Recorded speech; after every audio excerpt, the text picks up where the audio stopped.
એટલે ભાઈ તપાસ ઠામ મારો ને પૂછીને બીજું હું 4 ગોદા મારીને કઢવી લ્યો વાત અને ઉડાડો યોગી આદિત્યનાથની જેમ. લાદન ને અમેરિકા વાળા પાકિસ્તાનમાં જઈને મારી આવે ને કોઈ ચૂ કે ચા નથી કરતા. ચમરબંધી કો બક્ષા નહીં જાયેગા. પણ બક્ષા ન જ જવા જોઈએ ને. બક્ષા જાય કે તમે ઉપકાર થોડો કરો, મારી જ નાખવાનો હોય ને. ઉલટાના તમે ન મારો તો તમને બક્ષવા ન જોઈએ. તમને જયારે ખબર જ હતી કે શાહીનની ચાલ ચલગત સારી નથી તો એને મોટી થાવા શું કામ દીધી આટલી? આવી જગ્યા સુધી જે લોકો વિસ્ફોટકની ગાડી ભરીને પહોંચી જાય તો તમારી ઉપર સવાલિયા નિશાન ન લાગે? તમારે પાકિસ્તાન અરે સંબંધ રાખવો જખમરવો એનામાં કાંઈ છે જ નહીં. નેરા ત્રાસવાદીઓ છે, ભૂખડી બારસ છે, એટલે આપણી ડુંગળી ખાઈને જીવે છે હરામ કાયમ. રાજા તો કઠોર જ હોવો જોઈએ ને. રાજા આવો મૃદુ હાલે કોઈ? નમસ્કાર, હું છું ભૂમિત જાની. આપ જોઈ રહ્યા છો સત્યાર્થ મંથન. દિલ્હીની અંદર લાલ કિલ્લા પાસે તારીખ 10 સાંજે 6:15 સમય અને અચાનક I-20 કારની અંદર એક બોમ્બ બ્લાસ્ટ થાય છે. આ બોમ્બ બ્લાસ્ટની અંદર અત્યાર સુધીમાં 12 થી 13 જેટલા લોકોના, નિર્દોષ લોકોના મૃત્યુ થયાના સમાચાર મળી રહ્યા છે અને સાથે જ અનેક લોકો ઘાયલ પણ થયેલા છે. પરંતુ આ બધાથી જ જે પરિસ્થિતિ અને જે અત્યારે સમાચારો મળી રહ્યા છે તેના પરથી આ વખતે એ સમજવાની જરૂર છે કે ક્યાંક આપણા દેશમાં રહેલા ગદ્દારો જ એ આપણી સાથે આ પ્રકારના ષડયંત્રો રચી અને ભારતની અંદર રહીને ભારતના લોકોને બરબાદ કરવાનું આખું ષડયંત્ર રચી રહ્યા છે. તેની અંદર એક પ્રકારે વ્હાઇટ કોલર આતંકવાદ ફેલાવવાનું કામ કરતા લોકો પણ ક્યાંક આ ષડયંત્રનો ભાગ હોય તેવું સ્પષ્ટપણે અત્યારે સમાચારોના માધ્યમથી જાણવા મળી રહ્યું છે. ડોક્ટરો, શૈક્ષણિક સંસ્થાઓ અને વ્યવસ્થા સાથે જોડાયેલા લોકો એ આતંકી બની રહ્યા છે અને તેમને ટાર્ગેટ બનાવવામાં આવી રહ્યો છે. અને આ પર્દાફાશ એ આગામી દિવસોની અંદર સમગ્ર દેશની અંદર હડકંપ મચાવે તેવો છે. આ મામલે મારી સાથે વાત કરવા માટે વરિષ્ઠ પત્રકાર અને ગુજરાત હેડલાઇન્સના ગ્રુપ એડિટર જગદીશ મહેતા છે. તેમની સાથે વિસ્તૃત ચર્ચા કરવી છે અને સમજવું છે કે આપણે આપણા દેશના ગદ્દારોને હવે ઓળખવા પડશે. સીમા પાર રહેલા ગદ્દારોને ભલે આપણે ઓળખી ચૂક્યા હોય. નમસ્કાર સર, આપનું સ્વાગત છે. જી નમસ્કાર. નમસ્કાર સર, જે રીતે આ આખો કહેવાય કે આતંકી હુમલો, આપણે તેને બોમ્બ બ્લાસ્ટ માત્ર કહીએ છીએ, પરંતુ જે રીતે એક તપાસ એજન્સી આપણી જે છે એ એક પાસાઓ તપાસી રહી છે, ત્યાં સ્પષ્ટ એવું જાણવા મળે છે કે વ્હાઇટ કોલર આતંકવાદ આપણા દેશની અંદર ક્યાંક હવે વધી રહ્યો છે. જો ભૂમિતભાઈ, કદાચ આ જે આતંકવાદની ઘટના બની દિલ્હીની, એના માણસો થોડાક દીમાં પકડાઈ જશે, 2 ઘડી માની લ્યો. એટલે આતંક ખતમ નહીં થાય. આતંક હવે એક વિચારધારા બની ગઈ છે. વિચાર ક્યારેય ન મરે, વ્યક્તિ મરે. ગાંધીજી સદેહ નથી, ગાંધીવાદ છે. એક્ઝેક્ટલી. હવે આ જે કટ્ટરવાદ છે એ પણ એ જ વ્યવસ્થાનો ભાગ છે. એટલે આમાં ફરીદાબાદ મોડ્યુલ ને ફલાણા મોડ્યુલ ને વ્હાઇટ કોલર જોબ ને, તમે કલ્પના કરો, જે ડોક્ટર કક્ષાનું ભણેલા લોકો, આપણી સામાન્ય માન્યતા તો એવી છે કે કોઈ અંતરિયાળ વિસ્તારમાં બહુ કટ્ટરવાદી મૌલાનાઓ જે મદ્રેસામાં ભણાવે ત્યાં સંભવ છે કે કોઈ એમ કે ધર્માંધ બને અથવા તો કટ્ટરવાદી બને. પણ આ તો ડોક્ટર કક્ષાના લોકો બધા. ફરીદાબાદ જે છે ત્યાંની અલ ફલાહ યુનિવર્સિટીમાં ભણ્યા અને વિવિધ જગ્યાએ ડોક્ટરીની એની પેશા, એટલે એનો ધંધો વ્યવસાય ડોક્ટરીનો હતો. આવા લોકો પણ જો RDX થી માંડીને વિસ્ફોટકો ભેગા કરે, બીજા બધા રસાયણો ભેગા કરે અને કોઈ પણ ભોગે ભીડભાડ વાળી જગ્યાએ ત્રાટકવાનો મનસૂબો રાખીને નીકળી પડે, પોતે તો મરવાના નક્કી જ છે, જેને સુસાઇડ બોમ્બર કહેવાય. તો વિચાર તો કરો, કઈ હદે એટલી તો નક્કી છે કે બીજા તો મરતા મરશે, એ તો ખેર, પણ પોતાનું તો નિશ્ચિત જ છે મૃત્યુ, એને સુસાઇડ બોમ્બર કહે ને. તો જે ડોક્ટર ઉમર, જે આમાં કહેવાય છે કે ગાડીમાં એક્સપ્લોઝ જે થયું વિસ્ફોટ, એ ડોક્ટર ઉમર નામનો વ્યક્તિ ચલાવતો હતો. હવે એ ઉંમરને તો ખબર હતી કે પોતાની ઉંમર ખતમ થઈ જવાની છે, તો ગેરંટી હતી, બીજા તો જે મરે તે. તો ઈ કઈ હદનું તમે વિચાર કરો, આ પ્રકારનું એની ઉપર ધર્માંધતાનું આવું જે આવરણ ચડાવી દે, કેવું ભણતર છે, કેળું ચડાવનારું હશે, ક્યાં પહોંચ્યું છે. એટલે આ જે વિચાર છે, મેં કીધું ને શરૂઆતમાં, આતંકવાદ હવે એક પેલા વ્યવસાય છે ને વિચારે છે. તમને કહું આ વ્યવસાય પણ છે, કેરિયર. જેમ અત્યાર સુધી આપણે માનતા હતા રાજનીતિ કે રાજકારણ હું દેશ સેવાનો એક ભાગ માનતા હતા, એ પેઢી ખતમ થઈ ગઈ. હવે આ કેરિયર છે, વ્યવસાય છે, ધંધો છે, વગેરે વગેરે.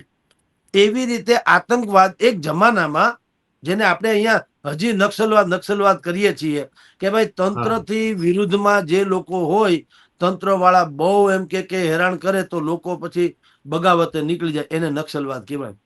ભાઈ એમાં ને આમાં ફેર છે. હવે આ વ્યાવસાયિક ધોરણ અપનાવ્યું છે. આ તમે ને હું આજે જેની ચર્ચા કરીએ છીએ, નક્સલવાદથી માંડીને આ કહેવાતા આતંકવાદ સામે આ લોકોનો કેરિયર છે, ધંધો છે, આના આકા છે પાછા, ઈ કે એમ કરવાનું. તમે જુઓ અત્યારે જે પકડી ડોક્ટર શાહીન શહીદ નામની ડોક્ટર મહિલા, બોલો, એ ફાર્માકોલોજીમાં એને એમડી કરેલું છે. એટલે કોઈ સામાન્ય વ્યક્તિ નથી અહીંયા સર. એ જ વસ્તુ આ વખતે કહેવાય ને ઉડીને આંખે વળગે એવી છે. હવે તમને પ્રશ્ન ઈ છે ભૂમિતભાઈ કે આ જે વિચારધારા પલપી રહી છે, આપણે ત્યાં રાજકોટમાં ખબર છે ને, રાજકોટમાં બે એવા લોકો, બે સગા ભાઈઓ પકડાયેલા જે સૌરાષ્ટ્ર યુનિવર્સિટીમાં કોમ્પ્યુટરનું કંઈક કામ કરતા હતા ઓફિશિયલી, અને એને એમ હતું કે ચોટીલામાં આપણે એવો હુમલો કરવો કે જ્યાં મોટે પાયે હજારો લોકો મરી જાય. બરાબર, તો એ પકડાયેલા. અને આપણે ત્યાં રાજકોટમાં અમુક વિસ્તાર એવા છે, ત્યાં હમણાં થોડાક સમય પહેલા પાકિસ્તાન તરફી બગાવતીઓના પોસ્ટર રોડ ઉપર ચોંટાડવામાં આવ્યા હતા. આપણે તસવીરો અખબારોમાં છાપી. આને કહેવાય સ્લીપર સેલ,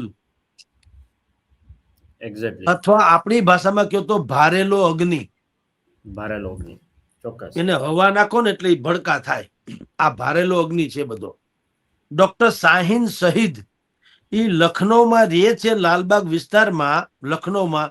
હવે તમે જુઓ, હું જે વાત કરવા જાઉં છું એ હવે છે. હવે તંત્ર એમ કે છે, ગઈકાલ સુધી નતું કેતું. આ તમને જો મજાની વાત ઈ છે કે હવે રાતોરાત આ બધું બ્લાસ્ટ થયું, સત્યાનાશ થઈ ગયો. હવે તંત્ર શું કે છે કે ડોક્ટર શાહીન જે છે એ જૈશે મોહમ્મદના વડા મસૂદ અઝહરની બેન એ સાદિયા જે છે, એ સાદિયાના સંપર્કમાં હતી. સાદિયા જે છે એનો પતિ એનો પતિ હતો યુસુફ કરીને, એ ઓપરેશન સિંદૂરમાં મરાઈ ગયો. પાકિસ્તાનમાં આતંકવાદી યુસુફ મરાઈ ગયો, એટલે સાદિયાને ભારત ઉપર દુશ્મનાવટ તો હોય. હવે સાદિયાના સંપર્કમાં ડોક્ટર શાહીન શહીદ છે, લખનૌમાં, આપણે ત્યાં રહે છે. હવે તમને આ ગઈકાલે જ ખબર પડી? બસ પ્રશ્ન ઈ છે.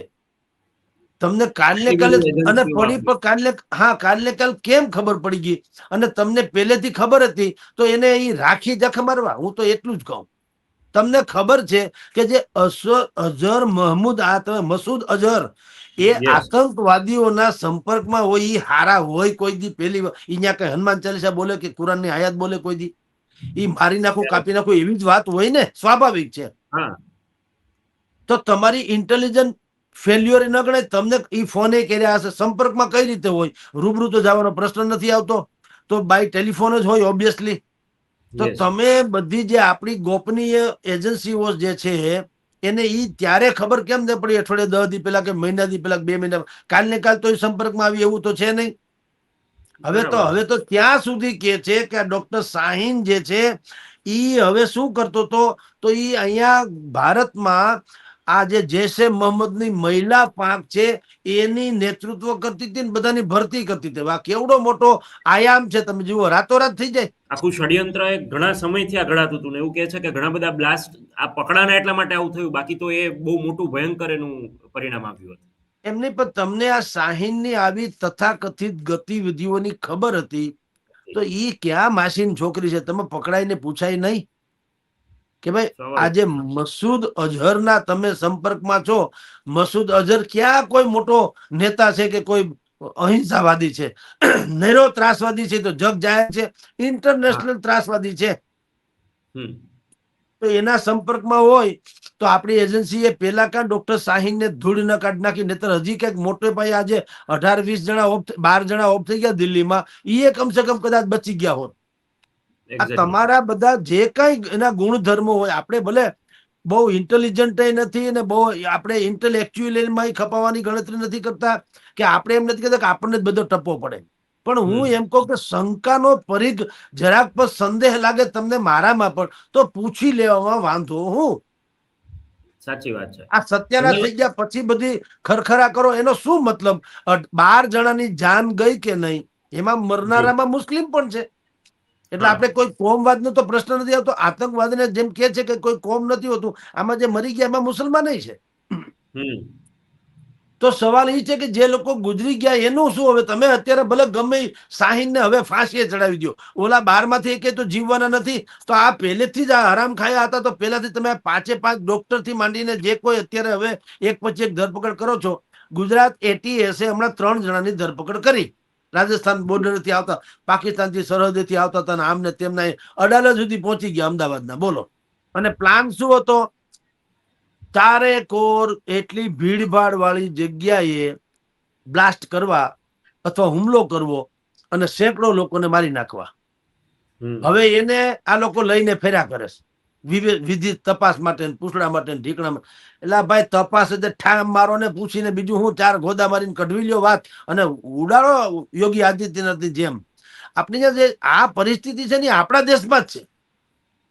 અમેરિકા વાળા લાદેનને મારી હવે કોઈ પૂછતું નથી કે ભાઈ તમે એને બચાવવા માટે થઈને સમય આપો. આપણે ત્યાં આવે પાકિસ્તાનનો ઓલો પાપી આવ્યો હતો ને આપણો 26/11 કરીને ગયો, તો આપણે દુનિયાભરમાં 8 વર્ષ એને જમાઈની જેમ હાચવો, બિરયાની ખવડાવીને પછી માંડ માર્યો. આટલા બધા આદર્શો જે છે ને, આદર્શો સજ્જનો માટે હોય, દુર્જનો માટે નહીં. અને હક એના કે કારણે જ આ ફરજ લોકો આ પ્રકારની એક પછી એક કહેવાય ને કે ક્રૂરતાપૂર્વકના આયોજનો કરી શકે છે, કારણ કે એમને ડર નથી. બિલકુલ થઈ શકે. તમે વિચાર તો કરો, હું ને તમે એક રોંગ સાઈડમાં ખાલી 2 વ્હીલર લઈને નીકળીએ તો 3 વખત પોલીસ વાળા સીટી મારીને પકડે, કા હપ્તો લે કા આપણું ચલાન ફાડે, બેમાંથી એક, કે ભાઈ તમે અને રોંગ ઘરે સાઈડમાં બાકી કેમ મેમો આવ્યા. તો આવી જ જાય. હવે બધું આવે રાઈટ. તો ટૂંકમાં તમારી પાસે ઈ વ્યવસ્થા છે અમારા લોકો માટે. તો 2900 કિલો RDX જેવો વિસ્ફોટકો ઈ એકત્રિત કરી લીધા, અને ત્યાંથી કેટલુંક વિસ્ફોટકો ને AK-47 ને જે કઈ કારતૂસ બારતૂસ કયો તે ને રસાયણ કયો, તો ઈ બધું લઈ દુનિયાભરમાંથી જકાત નાકા સહિત ને બધે વટાવી કાઢવી, અને પાછી તમારી ત્યાં સુનહરી નામની મસ્જિદ છે, ત્યાં મસ્જિદ પાસે આવવું, ત્યાં પાર્કિંગમાં ગાડી રાખવી, ત્યાંથી પાછું લાલ કિલ્લો નજીક, પછી મેટ્રોનું ગેટ નંબર 2, મેટ્રોનું પોલીસ જે સ્ટેશન છે એનું ગેટ નંબર 2 સુધી લાવવું, ધડાકો કરવો ને 12 જણાને માર નાખવું. ક્યાં ગયા તમારા બધા કહેવાતા જેને કહી શકાય વોચ ડોગ્સ બધા? યસ, ઇન્ટેલિજન્સ હું એજન્સી જેને આપણે કહીએ છીએ. બધું ક્યાં ગયું? અને હવે એક જ દીમાં પછી ખબર પડી ગઈ કે ડોક્ટર શાહીનનો પરિવાર તો વર્ષોથી એમ કે મસૂદ અઝહરની યારે સંપર્કમાં હતો ને અહીં બધાની ભરતી કરતી હતી ને એ મોટી મહિલા વિંગની વડી હતી. તો તમે અટાણ સુધી આરતી ઉતારી? હું ઠામ માર નાખવાની ખબર જ છે કે દેશની દુશ્મન છે, કા પકડી લેવી હતી કા માર નાખવાની જરૂર હતી. હવે એનો ક્યાં અધિકાર આવે? તમારા દેશની વિરુદ્ધમાં અલ્પેશ કથિરિયાથી માંડીને હાર્દિકે ધજા હું ઊંધા હામી ફરકાવી દીધી, દેશદ્રોહનો ગુનો લગાવી દીધો. ના, આ તો નેરી દેશદ્રોહી છે. તો ચોક્કસ છે. અને એમાં જી, એ પ્રશ્ન છે ને ભૂમિતભાઈ, ઈ છે આ લાહડિયાપણું કહેવાય. લાદનને અમેરિકા વાળા પાકિસ્તાનમાં જેને મારી આવે ને કોઈ ચૂ કે ચા નથી કરતા. ચોક્કસ. 9/11 પછી ત્યાં થયું આવો ડખો, આવો જે 9/11 જેવો ડખો પછી અમેરિકામાં થયું નહીં. શું કામ? નેવર, એક ક્યારે થઈ નહીં. ગઈ ભૂલ તો થઈ. હવે તમે જુઓ કે શું થાય. આપણી ત્યાં હમણાં પહેલગામ થયેલું પછી નરેન્દ્ર મોદી ને રાજનાથસિંહ બેએ શું કીધું હતું, અને પછી આપણા પ્રવક્તાઓએ કીધું હતું કે હવે પછી આમાં તો અમે કર્યું જ, ઓપરેશન સિંદૂર થયું, બધાએ કીધું ભાઈ શું કામ તમે વિડ્રો કરી લીધું, ટ્રમ્પના કહેવાથી પાછા હટાવી, બધી વાતો આવી છાપામાં, આપણે જાણીએ છીએ કે ભાઈ જી. ઓપરેશન સિંદૂર તમે બંધ હું કામ કર્યું? તો વિપક્ષોએ આક્ષેપ કર્યા કે ભાઈ ટ્રમ્પના કહેવાથી આમને તેમ. ઓકે, તો આપણા પ્રવક્તાએ શું કીધું કે એક તો અમે ઓપરેશન સિંદૂર બંધ નથી કર્યું, પહેલી વાત તો એ ચાલુ છે, જી. અને કોઈ પણ પાકિસ્તાન તરફીનો કોઈ પણ હુમલો છે એ ભારત ઉપરનો હુમલો ગણાશે અને અમે લશ્કરી કાર્યવાહી કરશું. આવું ત્યારે કીધું તું આજે તમે ને હું ચર્ચા કરી ત્યારે નરેન્દ્ર મોદી ભૂતાનની યાત્રાએ છે ને ત્યાંથી પણ એને આ જ સંદેશો આપ્યો. અને રાજનાથસિંહે ગઈકાલે પ્રેસ કોન્ફરન્સ કરીને પણ આ જ બોલ્યા, ચમરબંધી કો બક્ષા નહીં જાયેગા. પણ બક્ષા ન જ જવા જોઈએ ને. બક્ષા જાય કે તમે ઉપકાર થોડો કરવાનો, મારી જ નાખવાનો હોય ને. ઉલટાના તમે ન મારો તો તમને બક્ષવા ન જોઈએ. તમે એમાં એટલું બધું એ અમને કહેવાની ક્યાં જરૂર છે? બક્ષા જાયેગા તો તમને હેરાન કરવા, બક્ષા તો ન જ જવો જોઈએ ને. એમાં કઈ ઉપકાર છે તો બક્ષા શું કામ જવો જોઈએ મને કયો જી? એટલે એવી જે આ જે ડિપ્લોમેટિક વાતો છે ને, જે પ્રજાને કહીને શું ફાયદો મને કયો? હાલો, બક્ષા નહીં જાયેગા તો હું પ્રજાએ કીધું ના ના એને બક્ષી દેજો, બક્ષી દેજો, આવું તો હાલ્યા કરે, 10-12 જણા મરી ગયા, હું થઈ ગયું, તો તમે કયો તો તમારે પ્રેસ કોન્ફરન્સ કરવી પડે કે ભાઈ તમે ભલે ગમે એમ કયો, બક્ષા નહીં જાયેગા. એટલે અમે તો ઉલટાના કહીએ કે ઠામ માર નાખો હરામ ખાયાઓને. જે લોકો દેશના દુશ્મન છે, કોઈ પણ કાસ્ટના હોય, કોઈ પણ ધર્મના હોય, કોઈ પણ વર્ગના હોય, એને ઠામ મારો, બીજી વાત નહીં. એટલે યોગી આદિત્યનાથ આમ જુઓ તો આપણા છે, પણ જે માફિયા છે, જે સમાજના દ્રોહી છે, જીવતર ઝેર કરી નાખ્યા જેને સમાજના, નથી ઠામ મારી નાખતા. મરદના પેટનો એક જ તો છે હાવજ આખા દેશમાં. એટલે તો દુનિયા એને આમ માને છે. અત્યારે તમે જુઓ નેક્સ્ટ ટુ પીએમ કોણ, એમ ગૂગલમાં સર્ચ કરો, યોગી આદિત્યનાથ સૌથી ટોપ ઉપર આવે. શું કામ? ભાઈ ઈ તો હોય, રાજા તો કઠોરો જ હોવો જોઈએ ને. રાજા આવો મૃદુ હાલે કોઈ દી?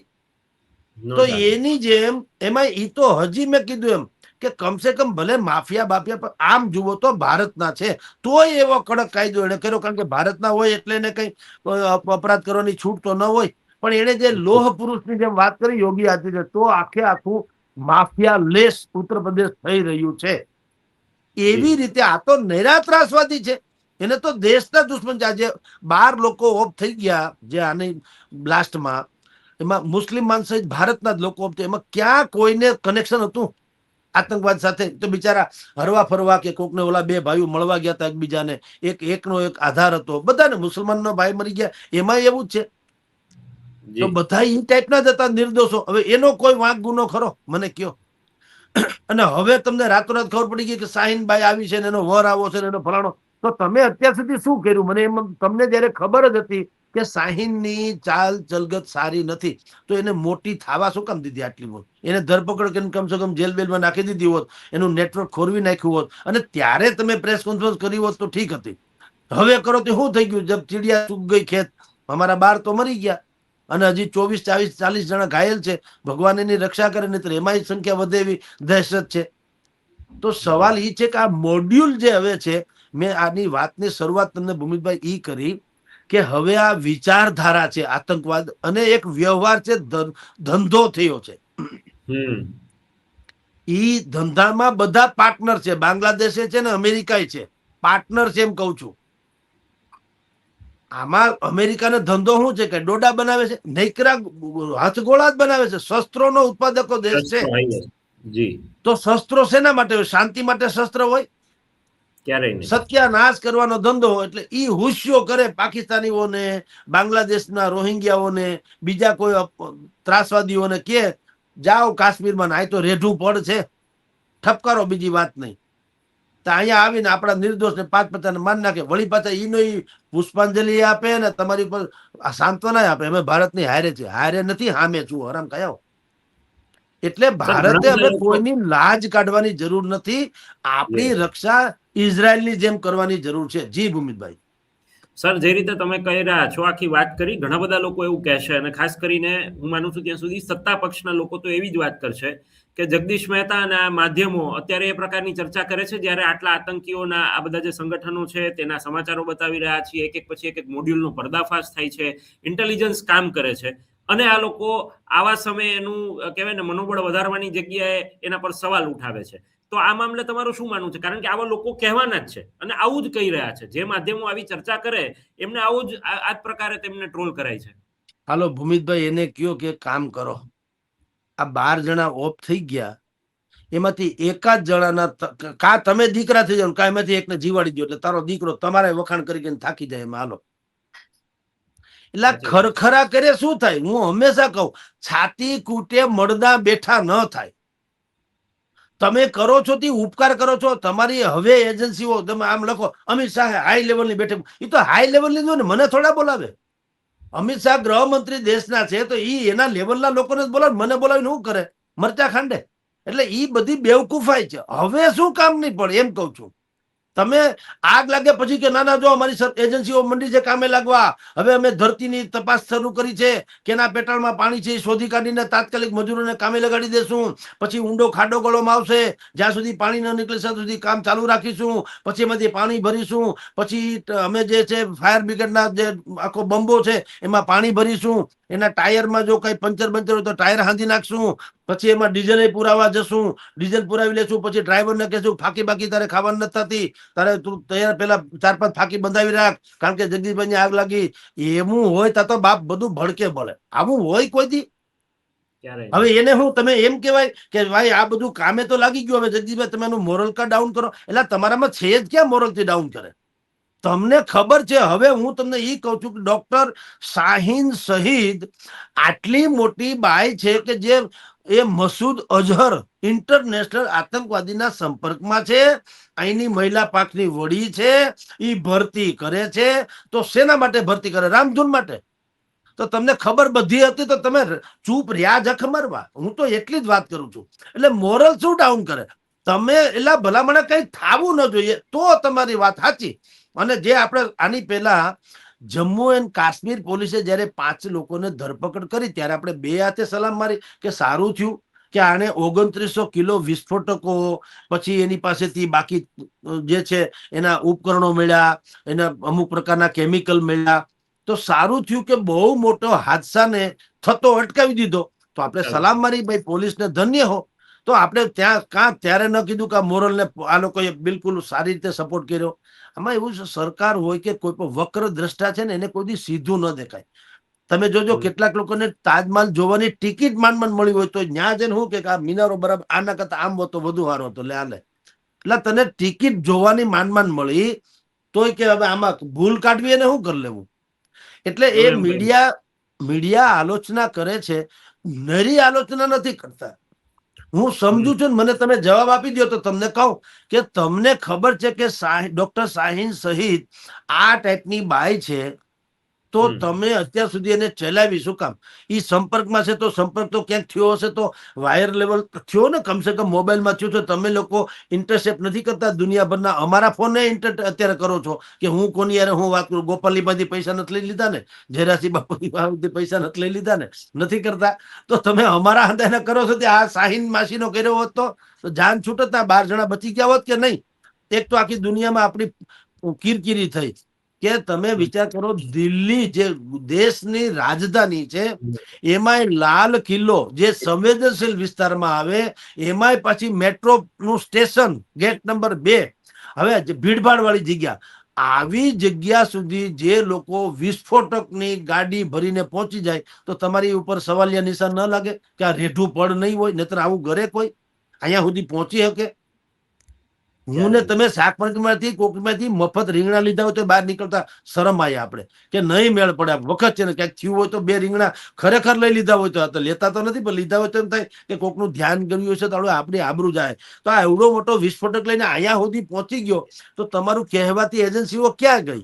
એટલે આપણે એનું મોરલ શું ડાઉન કરીએ? આપણે એને આ બાને ટીકા કરીને એમ કહીએ છીએ કે ભાઈ સાહેબ તમે જાગો ભયંકર હદે, અને લેશ માત્ર તમે દયા ન દાખવો.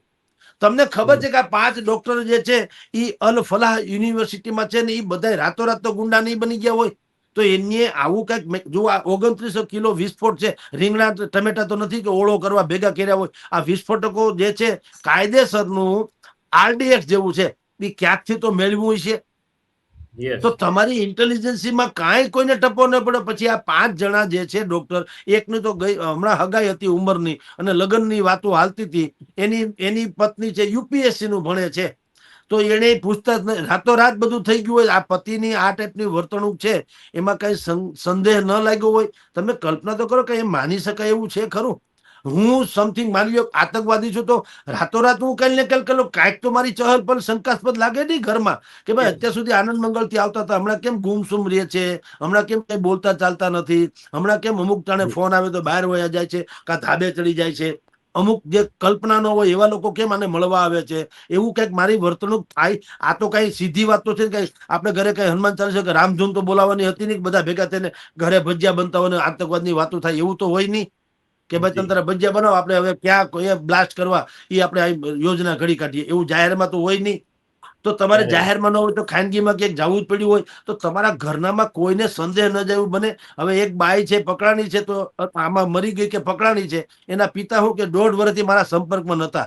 એટલે એવી કોઈ દીકરી હોય કે બાપ દીકરી 1.5 વર્ષ સુધી એકબીજાના સંપર્કમાં ન હોય તો એ આપણે સમજાય નહીં.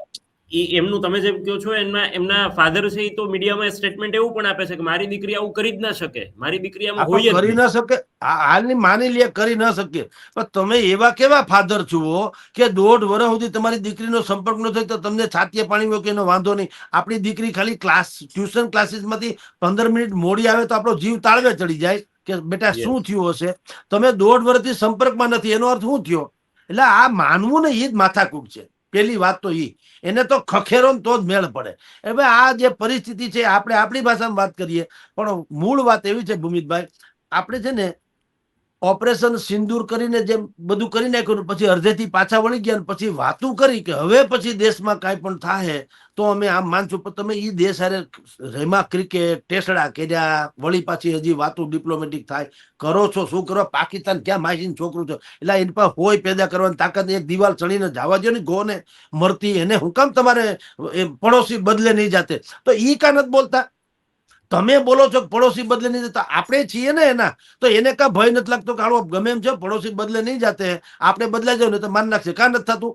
તમે આવું બોલીને અમારું મોરલ ડાઉન કરી નાખ્યું. અત્યાર સુધી આ તો નરેન્દ્ર મોદીની સરકાર આવી ત્યારથી વળી થોડોક ફેર પડ્યો, બીજી રીતે કહું તો, ને તો અત્યાર સુધી તો શું થતું હતું, આપણને એમ લાગતું કે અણુબોમ્બ બધા એની પાસે છે, જાણે આપણી પાસે કઈ છે જ નહીં કે અને બધા કહેતા જ છે, જાહેરમાં અખબારોમાં આવતું કે અણુશક્તિ પરમાણુ શક્તિ ધરાવે છે, એટલે આપણે જાણવું. એટલે એની પાસે પછી નરેન્દ્ર મોદીએ ન કીધું ભાઈ તારી પાસે તો અમે ફટાકડા ફોડવા રાખ્યા છે દિવાળીમાં, અમારી પાસે છે, અમે ત્રાટકશું.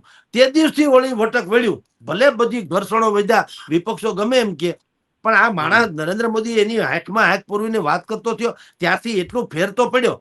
પણ સવાલ એટલો છે કે તમારે પાકિસ્તાન હારે સંબંધ રાખવો જખમરવો, એનામાં કાંઈ છે જ નહીં કાંદો કાઢી લેવા જેવો. નેરા ત્રાસવાદીઓ છે, ભૂખડી બારસ છે, એનામાં કોઈ સંસ્કારનો છાંટો નથી. એની પાસેથી આપણે બંધ થઈ તો આપણું કઈ દળદર ફીટે, અમે કઈ આપણું અટકી જાય એમ નથી. એટલે આ આપણી ડુંગળી ખાઈને જીવે છે, હરામ ખાયાવો. તો એને દિયો જખમરવા બંધ જ કરો ને બાયણું, એટલે માથાકૂટ માટે જે થવું એ થાય. ન્યાય એનું તમારે શું કામ એની યારે ગોઠવણ કરવી જોઈએ? હવે કોક આપણને કહે છે કે તમે બોલો છો ને ડાયરાની ભાષા છે, તમને ખબર નથી પાકિસ્તાન, તો મરો ને કૂટો તમે, એમ કરું. હું એમ કઉ છું, અત્યાર સુધી ઉત્તર પ્રદેશમાં આવા ડાયા ડમરા લોકો હતા ને હરામ ખાયાવો, એને આવું જ કીધું હતું કે આમ કઈ ઢીસુમ ઢીસુમ ના હાલે, કાયદાની પરિભાષામાં ના હાલે, દરેકને નિર્દોષ સાબિત થવાનો અધિકાર છે, બંદૂકના નાળ છે, ન્યાય ન મળી કે નહીં? ઉત્તર પ્રદેશમાં શાંતિ થઈ ગઈ કે નહીં? કોઈની મજાલ છે? વખાણ પણ કરે છે આવા બે મોઢાળા લોકોએ જ હુડ કાઢ્યું. એટલે ભાઈ હો વાતની એક વાત, આતંકવાદ હોય કે અપરાધી હોય, એના કોઈ હક બક કઈ હોતા નથી. હક હોય સજ્જનોના, સજ્જનોના હક હોય, નાગરિકોના હક હોય, દુર્બળોના હક હોય, નિર્દોષોના હક હોય, એના હોય, હરામખાયાના હક હોય. અને એના માટે અન્યાય થઈ જાય તો કુરબાન ઠામ મારી નાખો ને જાન છૂટે હરામ ખાયાઓને. પણ હવે આ પ્રોબ્લેમ છે, એટલે આપણે ત્યાં આવા ધૂમ ધડાકા થયા કરે છે. આપણે ધડો લેતા નથી. એટલે મોરલ ડાઉન નો સવાલ નથી, મોરલ અપ કરવા માટે થઈને આપણે બોલીએ છીએ. જે ભૂમિતભાઈ ચોક્કસથી સર અમારી સાથે જોડાયા અને આ વિસ્તૃત ચર્ચા કરી તે બદલ આપનો ખૂબ ખૂબ આભાર. તો આ હતા વરિષ્ઠ પત્રકાર જગદીશ મહેતા, કે જેમને સચોટ રીતે એ ગ્રાઉન્ડ રિયાલિટી સાથે સમજાવ્યું છે. એટલા માટે ગ્રાઉન્ડ રિયાલિટી શબ્દ હું કહી રહ્યો છું કે જે અત્યારે માધ્યમોની અંદર સમાચારો આવી રહ્યા છે, જે સરકાર તરફથી માહિતી પ્રસારિત કરવામાં આવી રહી છે, કે જે ઇન્ફોર્મેશન આપવામાં આવી રહી છે, ત્યાં અત્યારે સ્પષ્ટ દેખાય છે. તમે જુઓ કે કોઈ એક્સ વ્યક્તિ છે એ આટલા આરડીએક્સ સાથે અથવા તો આટલું પેલું વિસ્ફોટક સાથે કોઈ ઝડપાય છે. કોઈ ડોક્ટર છે જે યુનિવર્સિટીની અંદર અભ્યાસ પણ કરી લે છે, ઉચ્ચ અભ્યાસ પણ કરે છે, અને પછી ડોક્ટર બનીને નોકરી પણ કરે છે, છતાં પણ એના ઘરથી આટલું વિસ્ફોટક મળી આવે. આ બધું જ એ સામાન્ય બાબત નથી. વાત અહીંયા એટલી જ છે કે આપણા દેશની ઇન્ટેલિજન્સ એજન્સીઓ પર સવાલ એટલા માટે ઉઠી રહ્યો છે કે આ બધું જ એક દિવસમાં ખબર નથી પડ્યું. જે રીતે જગદીશ મહેતાએ કહ્યું એ વાત સમજવા જેવી છે અને દરેક નાગરિકના મનમાં પ્રશ્નાર્થ છે. અને એટલા માટે પ્રશ્ન છે કે આ એક દિવસમાં થયેલી કોઈ ઘટનાક્રમ છે જ નહીં. જે રીતે આખું ષડયંત્ર હવે જે બહાર આવી રહ્યું છે, હવે જે અટકાયતો થઈ રહી છે અને પછી ખબર પડી રહી છે કે આવું આવું થવાનું હતું, તો એ પહેલા કેમ ન થઈ શક્યું? કેમ આપણી એ ચૂક રહી ગઈ કે આપણે લોકો એ વાત સુધી પહોંચી ન શક્યા? કેમ કોઈ એક વ્યક્તિ આટલું બધું વિસ્ફોટક એકત્રિત કરી લે, અલગ અલગ રસાયણો એકત્રિત કરી લે અને આપણને ખબર ના પડે? આ વાત એટલા માટે પ્રશ્નાર્થ ઉઠાવે છે. અહીંયા કોઈ એવો મતલબ નથી કે આપણી જે એજન્સીઓ, સુરક્ષા એજન્સીઓ, ઇન્ટેલિજન્સ એજન્સીઓ જે કામ કરી રહી છે તેમના પર એવો પ્રશ્ન ઉઠાવો કે તેમની કામગીરી લઈને તેમની સામે સવાલ ઉઠાવો. સવાલ એ બાબતનો ઉઠી રહ્યો છે કે કેમ આપણે ક્યાં કાચું કપાયું? અને એટલા માટે આ વાત છે કે જ્યારે ઓપરેશન સિંદૂર થયું હતું ત્યારે પ્રધાનમંત્રીથી લઈને, ગૃહમંત્રીથી લઈને, રક્ષામંત્રી સુધીના જેમના પણ નિવેદનો આવ્યા હતા, ઇવન આર્મી ચીફના નિવેદનો આવ્યા હતા, તેના પર આખા દેશને ભરોસો હતો. ત્યારે પણ લોકોની અંદર એક માંગ ઉઠી હતી કે આ વખતે મોકો છે, એક વખત એમને બતાવી દેવું જોઈએ. આપણે જ્યારે યુદ્ધ વિરામની વાત આવી, જ્યારે સીઝ ફાયરની વાત આવી, ત્યારે આખા દેશની અંદર આક્રોશ હતો, દરેકના મનમાં આક્રોશ હતો. અને આક્રોશ એ જ બાબતનો હતો કે કેમ સરકારે પીછેહટ કરી. ક્યાંક પોલિટિકલી, ક્યાંક ડિપ્લોમેટિકલી એને ઘણી બધી રીતે વર્ણવવામાં આવ્યું, પરંતુ એટ ધી એન્ડ છેવાડાનો માણસ, એ સામાન્ય માણસ આજે એ જ વિચાર કરી રહ્યો છે કે જ્યારે પહેલગામની અંદર એટેક થયો અને પછી ઓપરેશન સિંદૂર કર્યું, જે રીતે જડબાતોડ જવાબ આપ્યો, એ ક્યાંક આ બીજો હુમલો અને આ બ્લાસ્ટ એ સાક્ષી પુરાવે છે કે એ પૂરતું નથી. ક્યાંક એ લોકો સુધી આપણે એ મેસેજ નથી પહોંચાડી શક્યા અને એટલા માટે એ લોકોની હિંમત વધી છે. એ વાત આપણે સૌએ સ્વીકારવી પડશે. કદાચ સરકાર આને જે રીતે જોતી હોય એ રીતે, પરંતુ નાગરિક તરીકે જ્યારે જોવાની વાત આવે છે ત્યારે એક ખુન્નસ આપણને આતંકીઓ સામે હોય એ સ્વાભાવિક છે. આપણે એવું જ ઈચ્છતા હોય કે તેમને ઠાર કરી દેવામાં આવે, ઠાર મારી દેવામાં આવે. આપણે એવું ઈચ્છતા જ હોઈએ, પરંતુ એ આપણી પાસે ઉદાહરણ કસાબનું પણ છે. જે રીતે હુમલો થયો અને પછી કસાબને 8 વર્ષ સુધી જે પ્રક્રિયા ચાલી અને પછી એને ફાંસીના ફંદા પર લગાવ્યો, ત્યારે ક્યારેક એવું પણ લાગે કે આ યોગ્ય નથી થઈ રહ્યું. જે લોકો આપણા દેશના લોકો પર, નિર્દોષ લોકો પર આ પ્રકારના હુમલાઓ, ષડયંત્રો રચી અને તેમના જીવ લઈ જાય છે, એમના માટે કોઈ ન્યાયિક પ્રક્રિયા, એમને ન્યાય, એમને સાંભળવાની એવી કોઈ વ્યવસ્થા ન હોવી જોઈએ. એની જગ્યાએ એને સીધું ઠામ મારી દેવાની વ્યવસ્થા હોય તો જ આતંકીઓ સમજશે. પ્રધાનમંત્રી નરેન્દ્ર મોદી અનેક વખત એવું કહે છે કે જે લોકો જે ભાષામાં સમજે તેને એ જ ભાષાની અંદર જવાબ આપવો જોઈએ. હવે સમય આવી ગયો છે કે એ લોકોને એ જ ભાષામાં જવાબ આપવો પડશે. પહેલગામના હુમલાને હજી ગણતરીના મહિનાઓ જ થયા છે અને ત્યાં આ બીજો હુમલો અનેક શંકાઓ ઉદ્ભવી રહી છે અને લોકોના મનમાં આક્રોશ એ ફરીથી ઉદ્ભવી રહ્યો છે. સરકારે સમજવું પડશે અને સાથે માત્ર ડિપ્લોમેટિક વેમાં નહીં, પરંતુ પાકિસ્તાનને બતાવવું પડશે કે આ ભારત છે જે ઓપરેશન સિંદૂર પણ કરી શકે છે, ઓપરેશન મહાદેવ પણ કરી શકે છે અને પાકિસ્તાનના ઘરમાં ઘૂસીને આતંકીઓને ઠાર પણ મારી શકે છે. આપના પ્રતિભાવો એ કોમેન્ટ બોક્સની અંદર જરૂરથી જણાવશો. અને ફરીથી અંતમાં એક કહું છું કે અમારો પ્રયાસ, અમારો પ્રયત્ન એ સવાલ ઉઠાવવાનો નથી, પરંતુ એ સવાલ પહોંચાડવાનો છે કે ક્યાં કાચું કપાયું અને હવે દેશવાસીઓની અંદર જે આક્રોશ છે એ આક્રોશની એક ચરમસીમા આવી પહોંચી છે. હવે પાકિસ્તાનને, આતંકીઓને, આતંકવાદીઓને તેની જ ભાષામાં જવાબ આપવો પડશે. આવો લોક આક્રોશ છે, લોક જુવાળ છે, જેને આપના સુધી પહોંચાડવાનો એક પ્રયત્ન કર્યો છે. ફરીથી આપ સત્યાર્થ મંથનની યુટ્યુબ ચેનલ સબસ્ક્રાઇબ કરવાનું ભૂલશો નહીં. ફેસબુક પેજ લાઇક અને ફોલો કરતા જશો અને સાથે જ આપના પ્રતિભાવ પણ જણાવશો, જેથી કરીને અમને પણ ખબર પડે કે અમારી વાત આપના સુધી પહોંચી તે યોગ્ય હતી કે નહીં. અને આપ જગદીશ મહેતાની અને સત્યાર્થ મંથનની આ વાતથી સહમત છો કે નહીં એ પણ કમેન્ટ બોક્સની અંદર જરૂરથી જણાવશો. ફરીથી મળીશું નવી વાત અને નવા મુદ્દા સાથે. ત્યાં સુધી આપ જોડાયેલા રહો સત્યાર્થ મંથન સાથે. નમસ્કાર.